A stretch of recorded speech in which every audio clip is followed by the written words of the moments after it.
आप सभी को मेरा नमस्कार। मैं डॉक्टर आनंदीलाल खुरमी समाजशास्त्र का विद्यार्थी हूँ तथा वर्तमान में शासकीय श्याम सुंदर अग्रवाल स्नातकोत्तर महाविद्यालय सिहोरा जो कि जबलपुर जिले में है, वहाँ पर मैं असिस्टेंट प्रोफेसर के पद पर अभी कार्यरत हूँ। आज हम लोग बात करेंगे समाजीकरण की। ये समाजीकरण क्या है और ये समाजीकरण पढ़ना हमें आवश्यक क्यों है, ये किसके लिए आवश्यक है? तो देखिए, ये जो बीए प्रथम वर्ष का प्रथम प्रश्न पत्र है, concept basic concept of sociology, इसके इकाई 3 में समाजीकरण का कॉन्सेप्ट या अवधारणा है। इसे आप लोगों को समझना है और इसके संबंध में महत्वपूर्ण जानकारी भी एकत्रित करनी है। तो चलिए हम लोग शुरू करते हैं। मित्रों, आपके मन में यह प्रश्न जरूर आएगा कि आखिर हम इस वीडियो को देखकर क्या सीखेंगे। तो देखिए, हम सीखेंगे समाजीकरण का अर्थ, मीनिंग ऑफ सोशलाइजेशन। समाजीकरण क्या होता है, विभिन्न परिप्रेक्ष्यों में इसकी कैसे बात की जाती है, इसके बारे में हम लोग बात करेंगे। हम लोग बात करेंगे समाजीकरण की परिभाषा, डेफिनेशन ऑफ सोशलाइजेशन। विभिन्न विद्वानों द्वारा जो परिभाषाएं दी गई हैं, हम उनका उल्लेख करेंगे और उनका विश्लेषण भी करेंगे। साथ ही हम इसमें देखेंगे समाजीकरण की विशेषताएं। इसकी विशेषताओं के द्वारा इसे हम और अधिक स्पष्ट करने का प्रयास करेंगे। जैसा कि हम जानते हैं कि समाजीकरण क्या है, एक सीखने की प्रक्रिया। ठीक है, अब हम ये बात करते हैं कि क्या इसके पहले हमने कहीं समाजीकरण से संबंधित किसी अवधारणा को पढ़ा होगा। तो मैं आपसे बताना चाहूंगा कि जब हम भूमिका का अध्ययन करते हैं, चूंकि भूमिका परिस्थिति का गतिशील पहलू है, परिस्थिति में जब व्यक्ति जिस परिस्थिति में आता है उसके अनुसार भूमिका का निर्वाह करता है। भूमिका का निर्वाह करने के लिए आवश्यक होता है कि परिस्थिति के अनुसार उसका समाजीकरण हो, ताकि उसे उस भूमिका का आदमी अच्छे से अदा कर सके। इसके साथ ही दूसरी बात हम करें तो समाजीकरण का संबंध हम अपराध से भी जोड़ सकते हैं, सोशलाइजेशन एंड क्राइम। अपराध का संबंध इस प्रकार से हम कह सकते हैं कि समाजीकरण यदि सही ढंग से नहीं होता तो ऐसी स्थिति में अपराध की प्रवृत्ति अधिक पाई जाती है। अनेक अध्ययन यह बतलाते हैं कि जिन बच्चों का समाजीकरण सही ढंग से नहीं हो पाता उनमें अपराध की प्रवृत्ति अधिक पाई जाती है। अब बिना देर लगाए हुए हम लोग जानने का प्रयास, ये समाजीकरण क्या होता है। तो देखिए, हम जानते हैं कि मानव एक सामाजिक प्राणी है। मानव एक सामाजिक प्राणी है, तो कैसे सामाजिक प्राणी है और अन्य दूसरे जो जीव हैं या जो पशु हैं वो सामाजिक प्राणी क्यों नहीं? मनुष्य एक सामाजिक प्राणी इसलिए है क्योंकि मानव के पास रीति रिवाज हैं, मानव के पास मूल्य हैं, मानव के पास प्रतिमान हैं, मानव के पास मानदंड हैं, और सरल शब्दों में यदि हम कहें तो मानव के पास संस्कृति है। अब ये संस्कृति आती कहां से है? तो देखिए, ये जो संस्कृति या मनुष्य जो रीति रिवाज या मूल्य या मानदंड या प्रतिमान जो सीखता है, वह सीखता है समाजीकरण की प्रक्रिया के माध्यम से। ये कहीं से अपने आप नहीं आते, बल्कि अनुकरण द्वारा या सीखने की प्रक्रिया के द्वारा इन रीति रिवाजों को, इन मूल्यों को, उन मानदंडों को, उन प्रतिमानों को सीखा जाता है। तो समाजीकरण एक सीखने की प्रक्रिया है जिसके अंतर्गत किसी संस्कृति विशेष के रीति रिवाज, मूल्यों, मानदंडों एवं प्रतिमानों को सीखा जाता है। हम इसे और अच्छे समझने के लिए इसकी परिभाषाओं की बात करेंगे।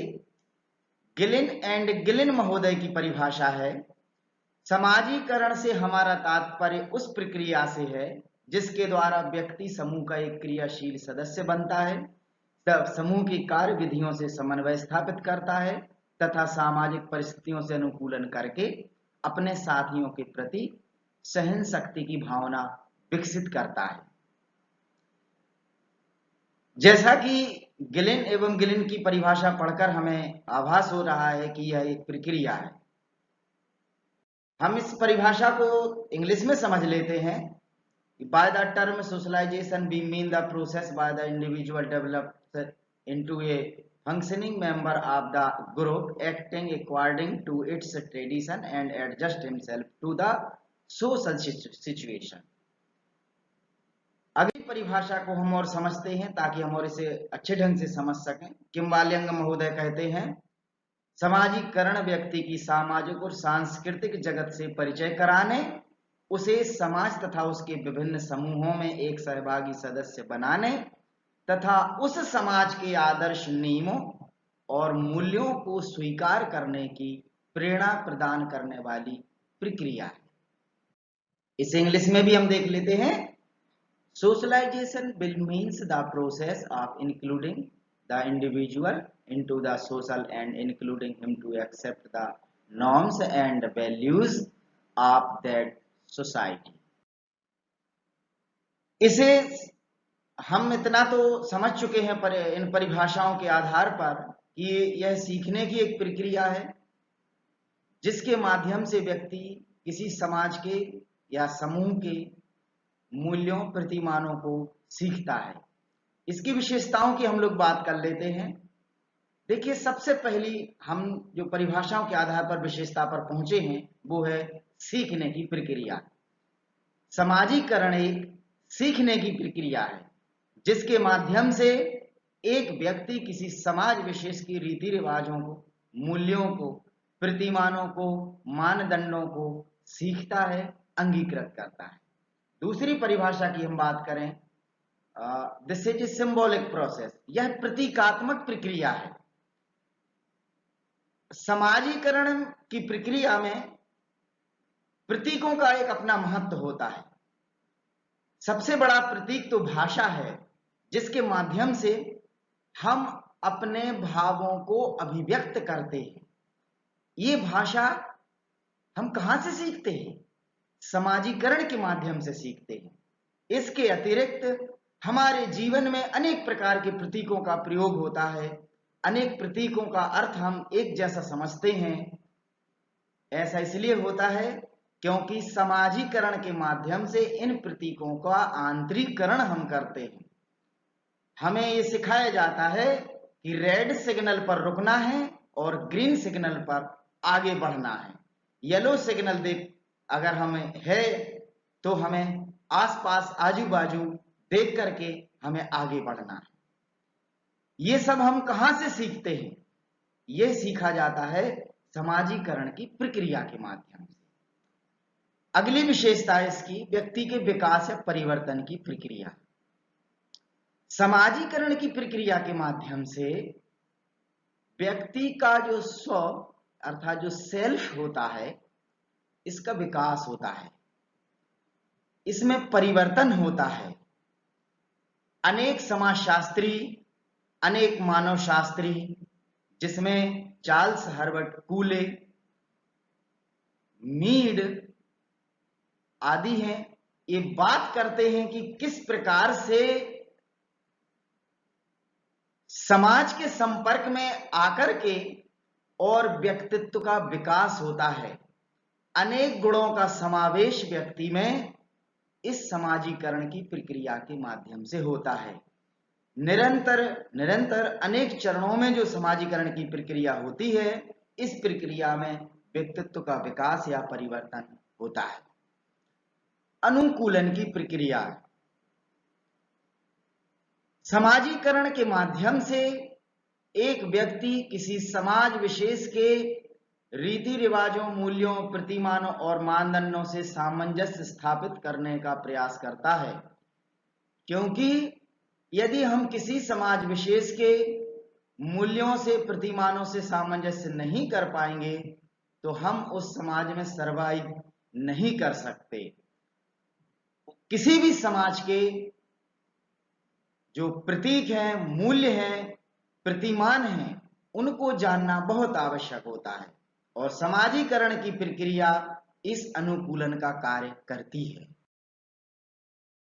और विशेषताओं के द्वारा इसे समझने का प्रयास करते हैं। यह सतत प्रक्रिया है।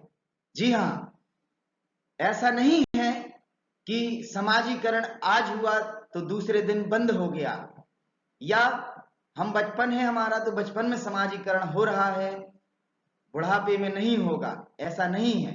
आपने सुना भी होगा कि सीखने की कोई उम्र नहीं होती। इसका तात्पर्य यह है कि समाजीकरण की प्रक्रिया जन्म से लेकर मृत्यु तक चलती है। हर रोज हर व्यक्ति कुछ ना कुछ नया सीखता है। हम अपने जीवन में और तभी सफल हो पाते हैं जब हम कुछ ना कुछ सीखते रहते हैं। अगली विशेषता देखिए, व्यक्ति को जैविकीय प्राणी से सामाजिक प्राणी बनाती है। जी हां, जब एक बच्चा जन्म लेता है तो वह हाड़ मांस के पुतले के अतिरिक्त और कुछ नहीं होता। उसे सामाजिक प्राणी बनाया जाता है समाजीकरण की प्रक्रिया के माध्यम से। इसे आप समझ सकते हैं, जब एक बच्चा अकेला होता है या छोटा होता है तो वह रोता है, भले उसकी मां कुछ भी कर रही हो। भूख लगती है उसको तो रोने लगता है। अर्थात उसे दूसरों के बारे में या दूसरा क्या कर रहा है इससे कोई मतलब नहीं होता, उसे केवल अपनी भूख से मतलब होता है। लेकिन समाजीकरण की प्रक्रिया के माध्यम से हम यह सीख जाते हैं कि किसी व्यक्ति से यदि हमें कोई काम करवाना है तो इसके पहले हमें देख लेना चाहिए कि वह क्या कर रहा है। ये है सामाजिकता। ये है सामाजिकता। हमें किस प्रकार का संबंध, किस सिचुएशन में किस प्रकार का व्यवहार करना है, ये समाजीकरण के माध्यम से हम सीखते हैं। ये बात ध्यान रखिए, अन्य समाजों के मूल्यों को सीखना समाजीकरण के अंतर्गत नहीं आता। हम कहें सीखने की प्रक्रिया समाजीकरण है, केवल तो नहीं। एक संस्कृति विशेष के मूल्यों, रीति रिवाजों को सीखना ही समाजीकरण कहलाता है। यदि हम किसी दूसरे समाजों के आदर्श मूल्यों, रीति रिवाजों, प्रतिमानों को सीखते हैं तो उसे समाजीकरण नहीं बल्कि पर संस्कृति ग्रहण कहा जाता है। इस प्रकार हमने जाना समाजीकरण सीखने की वह प्रक्रिया है जिसके माध्यम से एक मानव प्राणी शास्त्रीय अवस्था से सामाजिक अवस्था में पहुंचता है। हमने यह भी जाना कि समाजीकरण की प्रक्रिया का प्रतीकों से महत्वपूर्ण संबंध है। प्रतीकों के बिना समाजीकरण की प्रक्रिया पूर्ण नहीं हो सकती। हमने जाना कि समाजीकरण की प्रक्रिया में परिवार, क्रीड़ा समूह, पड़ोस आदि की महत्वपूर्ण भूमिका होती है और ये हमारा प्राथमिक समाजीकरण कर। चलिए अब हम जानते हैं आपने क्या सीखा। समाजीकरण की निम्नलिखित परिभाषा किसने दी है? परिभाषा ए रही। आपको बताना है कि ये परिभाषा किसने दी। हम आपको ऑप्शन देते हैं, गिलिन एंड गिलिन ने, किम्बाल यंग ने, मैकाइल एंड पेज ने, या टर्नर ने। सही उत्तर बताइए। सही उत्तर है इसका गिलिन एंड गिलिन। आशा करता हूं मैं आपने भी इसी पर क्लिक किया होगा। चलिए अगला प्रश्न है, किसी संस्कृति विशेष की परंपराओं, आदतों, लोक रीतियों, लोक प्रथाओं को सीखने की प्रक्रिया को कहते हैं। क्या कहते हैं? समाजीकरण, संस्कृतिकरण, नगरीकरण या आधुनिकीकरण? सही उत्तर सोचिए। आप क्लिक करिए, ये रहा। समाजीकरण किसी संस्कृति विशेष की परंपराओं, आदतों, लोक रीतियों एवं लोक प्रथाओं को सीखने की प्रक्रिया को समाजीकरण कहा जाता है। आगे हम बात करते हैं, निम्नलिखित समाजीकरण के साधन हैं।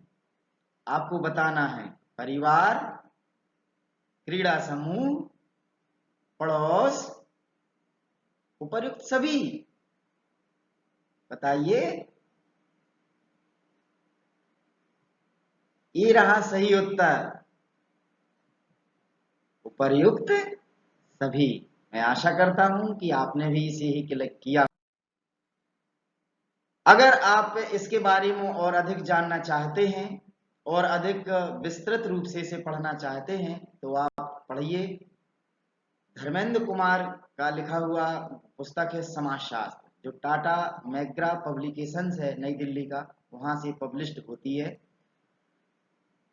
John Levi's Gillin and John Philip Gillin, cultural sociology इनकी पुस्तक है, जो कि मैकमिलन न्यूयॉर्क पब्लिकेशन से पब्लिश्ड होती है। किम्बाली यंग की पुस्तक है हैंडबुक ऑफ सोशल साइकोलॉजी, ये भी न्यूयॉर्क से पब्लिश्ड होती है, इसे भी आप पढ़ सकते हैं। मुखर्जी रविंद्रनाथ मुखर्जी और भरत अग्रवाल, यूनिफाइड समाजशास्त्र, शिवलाल अग्रवाल एंड कंपनी, इंदौर, इसे भी आप पढ़ सकते हैं। एच.एम. जॉनसन, सोशलॉजी ए सिस्टमैटिक इंट्रोडक्शन, हिंदी ट्रांसलेट इसका योगेश अटल के द्वारा किया गया है, ये हिंदी और अंग्रेजी दोनों में उपलब्ध है। अंत में वीडियो देखने के लिए बहुत बहुत धन्यवाद, और मेरा निवेदन है आपसे कि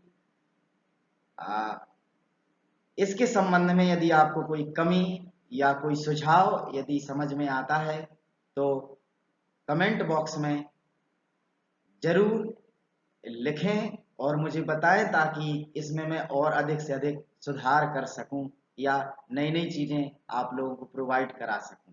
बहुत बहुत धन्यवाद। नमस्कार।